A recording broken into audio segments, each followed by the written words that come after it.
If you want to write anything persuasive, copywriting, marketing, sales messages, whatever, that gets people to respond, it is your duty, it's your responsibility to the reader to write in a clear and simple way that's easy to understand. This is episode 10 of my Essential Copywriting Skills series. We're getting close to the end here. And frankly, every single one has been just as important as the last one.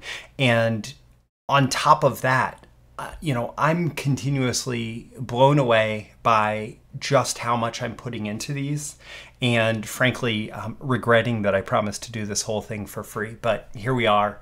I'm just going to keep dropping the value bombs in today's episode, and let's get at it. These are the proven direct response marketing, copywriting, and entrepreneurship success strategies you can use today to write your own ticket and create the life you want. I am Roy Furr, and this is Breakthrough Marketing Secrets. Now, here's today's breakthrough. Okay, so write in a clear and simple way. Write in a clear and simple way. Write in a clear and simple way. I have to start this by saying that before I got into copywriting, I got a degree in psychology. I also got a degree, or my minor was in English. And the first experience that I had that my writing, my well-honed, well-developed academic writing actually kind of sucked for readers was a short story writing class that I took in college. And this was a guest professor, and he didn't know like all the professors that I had a relationship with in the English department. And I took this class, and I wrote, like, my inspiration for writing style was people from like the 18th century, and it was just like, it was thick and heavily descriptive language, but it never really said anything, and the stories never went anywhere, and there was no substance to all the flowery language that I was putting into it. But I was great. Like when I went to write nonfiction essays, like essays for classes, right?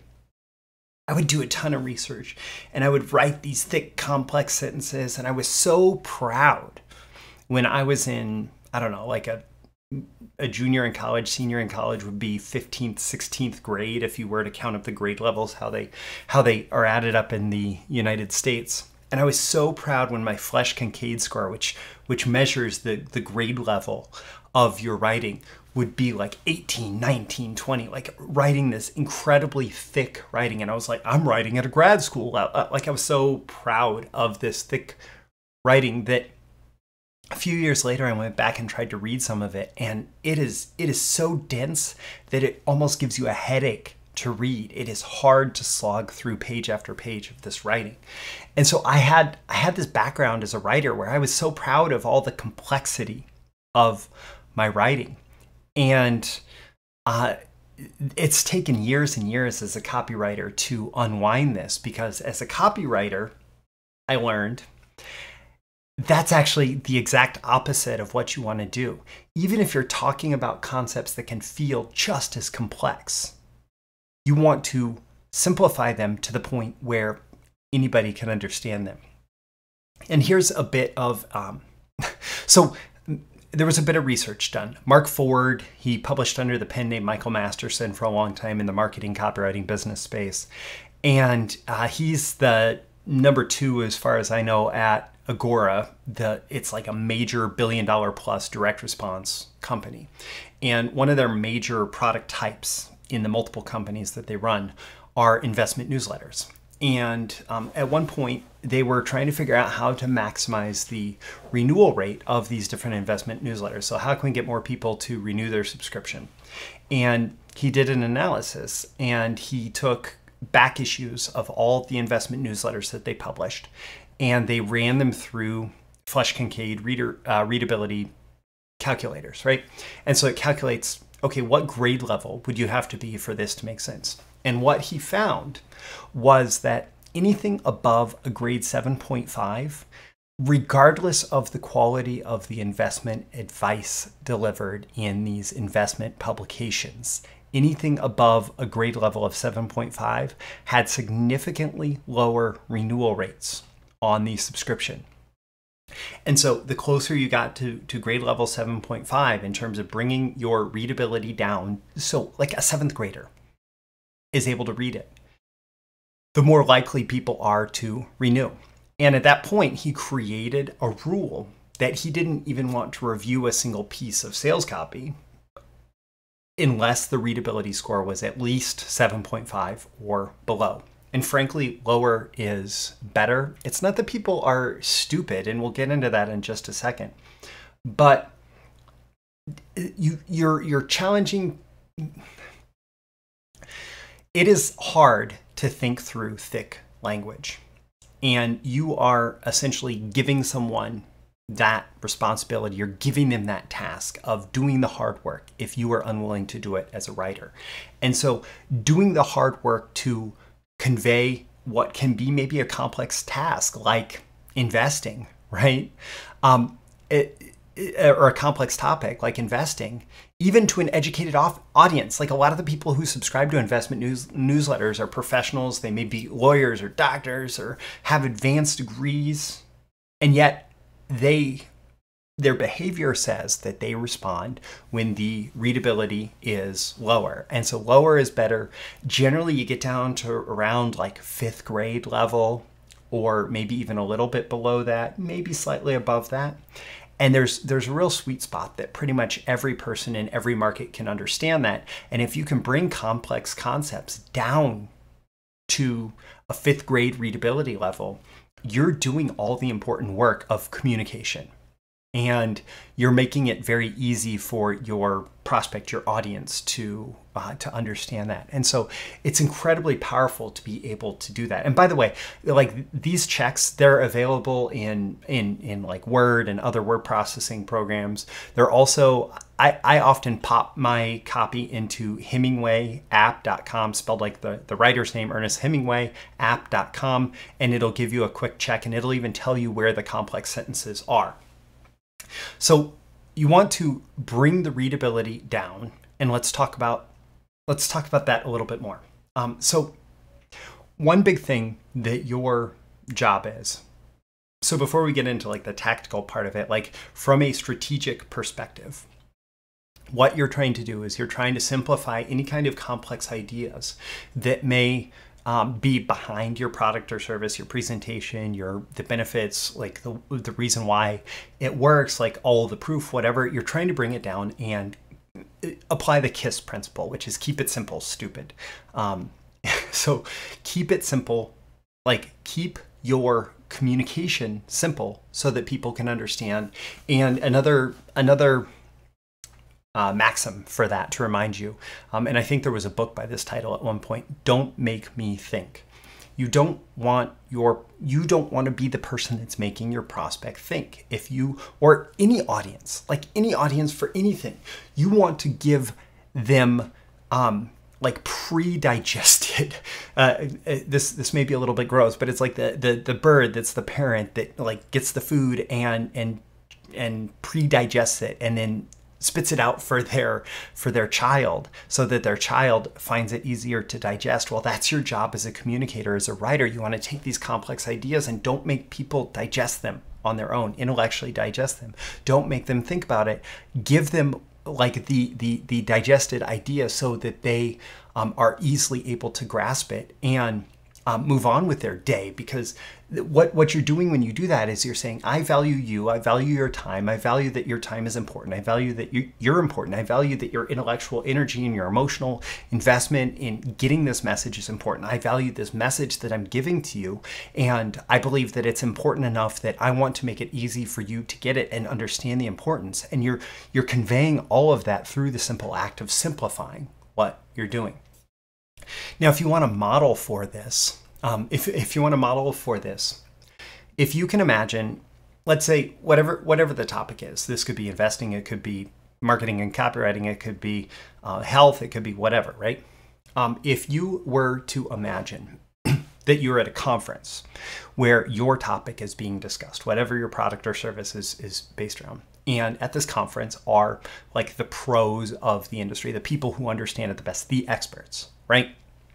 And after the formal presentations and after whatever, these people are just hanging out and they're talking and they're discussing their work and they're having conversations. And maybe these conversations are taking place in the hotel bar or at the, cocktail hour or whatever, right? Just hanging out. And your model for your messaging and how you're going to approach this is going to largely be to make it feel like a barstool conversation among these experts, among these professionals. And so in that case, like, sure, there's going to be some jargon thrown around. There's going to be some like known language. And there's the possibility that, oh, I'm going to throw out this jargon, but I'm going to say, and you understand what that means. That means this, right? Like, so conversion rate, that's how many people actually who see your message end up responding or buying or whatever, right? So that's an example. Conversion rate is jargon. And then I gave a really quick explanation. And that's the kind of thing that might come out in a barstool conversation, especially if they don't know each other super well. And that becomes your model as a copywriter, is how can I make this feel just like that casual conversation among experts, or an expert explaining casually what they do to somebody who is less of an expert on the topic. And often one of the most powerful tools that you can use to bring down your readability score, to make everything that is so complex in your message feel more simple, is through stories. And I've talked about stories throughout the course of this episode series. Like, stories are so powerful, and this is yet another way that they're so powerful. What I find is the more stories that I incorporate into my marketing, the more readable the whole thing becomes. And that applies to the language that I use. It applies to everything across the board. The more stories that I tell, the more clear, the more concise, I don't know, maybe stories don't add conciseness unless you tell them in concise ways, but they do certainly simplify all of the messaging and make it super, super powerful in terms of like conveying complex ideas in the simplest of ways. One other recommendation that I have for you is something that I've started doing, and that is making sure that your copy is very clear to read aloud. Now, one of the reasons that I do this is because a lot of what I write ends up being recorded as like a video sales letter or something like that. And so being able to hear it, knowing that, oh, that's very readable, it comes across as very clear when it's read out loud, that's very valuable for that medium. However, the exact same thing, like your prospect, the exact same thing applies if it's being printed text on page and your prospect is going to read it. What's going to happen is their internal monologue, their internal voice. Most people, when we read, we use an internal voice, and that internal voice is going to go through the copy and it's going to be reading it out loud. So if you know that your copy sounds good and feels good read out loud, it's going to be something where it's going to naturally achieve those goals of writing in a clear and compelling way. Now, I have a little trick for this, and that's that I use text-to-speech as much as possible. That's where your computer actually reads to you. And I know that this is available in Word. It's available through like browser extensions, that sort of thing. I especially prefer the one in Microsoft Word. I've just come to prefer it and use it often. But basically, as I'm going through edits, and I'll use this for doing copy reviews for clients, etc. As I'm going through edits, I make Word read to me as I'm scanning the text with my eyes. And even sometimes I'll step away from my computer. I'll have my headphones on. I'll be on the other side of my office and I'll have my computer reading the copy to me. And I'll just get a feel of what the copy feels like. And I can hear for any weird spots. I can hear for any sticking spots. I can hear for... oftentimes I can hear typos, like I can hear all of that. And it again, just helps the copy if I'm going through it regularly with the computer actually reading the text to me. It's not my brain knowing what I wanted to say, and so I read it in the way that I wanted it to sound instead of the way that it actually sounds. It's the computer reading it to me, and it becomes much easier to recognize, oh, that wasn't clear, that wasn't simple. Oh, like that sentence is like obscure, like it obscures the message. It's a messy sentences or whatever. By having the computer read to me, it gives me so much power to be able to hear exactly what needs to be done. Now, I do have a mix of other suggestions that are, some of these are kind of designed just to bring down the grade level, but they are great reminders just of what makes your copy feel clear, what makes it feel simple. So using shorter words is powerful. Now, don't just pick the shortest, simplest words, because sometimes a more vivid word is much more important. But in general, defaulting to the shorter of two words, if they are otherwise equivalent, if they otherwise pack a similar punch, picking shorter words is a great way to make your copy more clear, your writing more clear. With the acknowledgement that, like I said, using jargon, especially if you can define it when you use it for the first time, using jargon can be very powerful, and it conveys a sense of credibility and expertise on a topic to know how to use the jargon, but also to, at the same time, make sure that your reader understands it. Also, with shorter words, next up is shorter sentences. I find one of the surest ways to recognize that a sentence is too complex is when you have, especially if you have 2 commas in a sentence, because what that's often doing is it's signifying that there are really 2 ideas going on, and there's like this idea with this idea shoved in the middle. And often what works best is to find whether that idea in the middle could work better after in another sentence or before in another sentence. But when you have a sentence with 2 commas, what's happening is you're breaking up one idea to interject another. And by breaking apart those 2 ideas, you make your writing clearer, you make it simpler, you make it easier to understand, you make it so that the your prospect, your reader, your audience doesn't have to think as much to understand what you're trying to say. Also, shorter paragraphs. Now, I'm not somebody who's going to just say, oh, advertising needs a lot of white space. However, what I will say is, especially online, our eyes get fatigued with thick blocks of text. In books, it actually makes sense to have thicker blocks of text for a variety of reasons, and our eyes are much more easily able to read in that context. But in general, writing that is broken up into shorter paragraphs, even down to like individual sentences being paragraphs, maybe when I write, oftentimes it's a sentence per paragraph with maybe 2 or 3 sentences in the occasional paragraph. And so it's very quick, easy chunks. So it's I can read this, and then I can read this, and then I can read this, and here's a little bit of a longer idea that I can go a little bit deeper on, and then I can read this, and I can read this, and it's very fast to make your eye move down the page, which creates a lot of momentum, which makes it feel just simpler. And as a writer, it will also challenge you to write in ways that are simpler and more linear. Also, think about, I don't know exactly how to describe this, but you can actually write even sentences as chunks of an idea. So sometimes when I have something that really wants to be a much longer sentence, I can find a way to edit it. For example, if there's a list of 3 things, I can find a way to edit a list of 3 things that might otherwise be in a list paragraph into, the important thing about this is ... It makes it easy. It makes it fast, and it's cheaper than you might believe, right? And what I've done is I've created 4 sentences out of what might have been 1 much longer sentence, and it just, again, it creates that momentum with your writing, with the reader. It makes it easier to read. It makes it clear. It makes it simpler. It makes it faster, and it makes your copy more powerful.